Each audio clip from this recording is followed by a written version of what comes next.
Hello and welcome back to the Plot Geek Academy. My name is CJ Anaya, and today we are going to discuss what is a midpoint in fiction. What's a midpoint? Why is it important? How does it affect your story?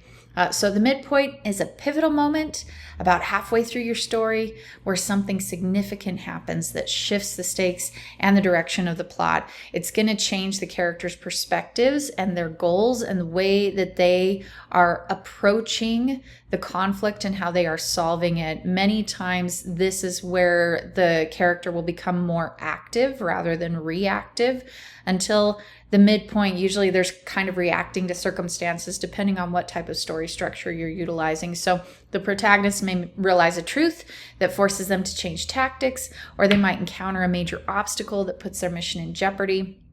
The midpoint often feels like a revelation or a turning point because the protagonist is on a new course with higher stakes. So we've talked about plot points. This is definitely one of them. A major one was the inciting incident. Midpoint is another. Okay. And we've talked about inciting incidents and midpoints and how these plot points are really important and how they change trajectory in some ways. There's always kind of okay, and now we're off and running, possibly in a little different direction, possibly with a little bit, more information in mind, and we're looking at it in a different way. So an example of this is The Hunger Games by Suzanne Collins. Midpoint for Katniss is when she forms that alliance with Rue, and then Rue is killed. And from then on, she goes from being super reactive to active. Now it's about revenge, it's about survival, it's about sticking it to the man, so to speak, because she is upset that Rue has passed. So it has changed her approach to the games. In Harry Potter and the Sorcerer's Stone, the midpoint is when Harry, Ron, and Hermione discover the identity of Nicholas Flamel, and that is when it hits them. The Sorcerer's Stone is being hidden at Hogwarts, and so that changes their investigation and the way they approach things, because now it's all about protecting the stone from Snape, because at the time they think Snape is the one who is after it, okay? In Pride and Prejudice, it's Darcy's first proposal to Elizabeth because it reveals something to Elizabeth, and that is Darcy's actually interested in her, but for all the wrong reasons, it would seem.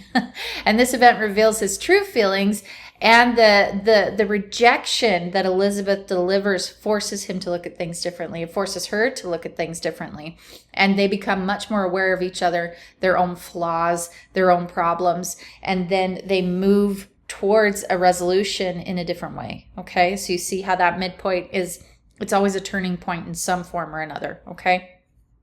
Now, if you were to look at this in romance, okay, the midpoint in the romance is when the romantic tension reaches a turning point. Now, it's going to depend on steam levels. If it's clean and wholesome, probably just a chaste kiss.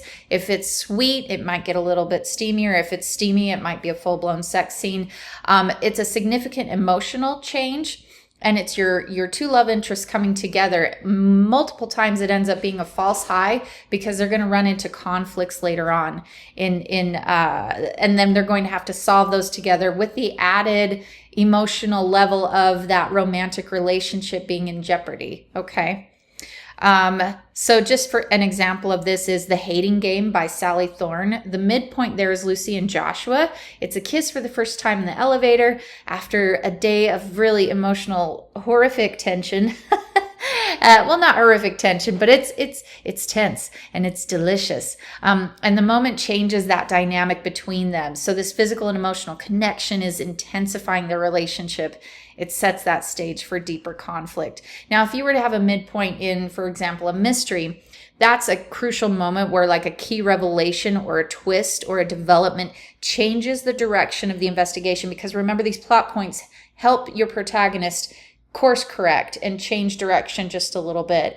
And so your investigator, your detective, police officer, whoever that protagonist is, they're changing the direction of the investigation, and this often intensifies the stakes. It gives the protagonist new information, a significant obstacle, but it helps them solve the mystery. And the mystery does become a little more urgent, a little more complex due to that midpoint. So the detective might discover a new piece of evidence, experience a setback, or realize that they've been looking at the wrong suspect, which is a bummer, but it happens. So an example of this is Gone Girl by Gillian Flynn. The midpoint is when Nick discovers Amy's staged diary, which reveals that she had been planning her disappearance all along. Dun, dun, Okay, intending to frame him for murder. So this revelation really changes the course of the investigation. It shifts the reader's perspective. It pushes Nick from being a clueless suspect to a man trying to prove his innocence. He's trying to uncover Amy's manipulative plan. That book threw me for such a loop. I still have not watched the movie because I'm concerned. I don't know. If you guys think I should, then I will. But oh man, that book, whoo, it was awesome. Anyway, those are midpoints. If you can hear the planes flying overhead, those are midpoints. So hopefully now you understand what a midpoint is. You understand plot points a little better. And you can see that anytime you have a plot point, such as an inciting incident or midpoint, it's when the trajectory changes just a bit and you're learning new information and your protagonist is going to tackle conflicts and problems a little differently now. It propels the story forward. When done correctly, it will not fall flat, okay? And your reader will not put the book down. They will be engrossed and they will continue reading. So stay tuned for more fabulous, wonderful videos about all things writing, marketing, publishing, anything we can help you with. And make sure you comment down below, okay? We'll talk to you guys later. Bye-bye.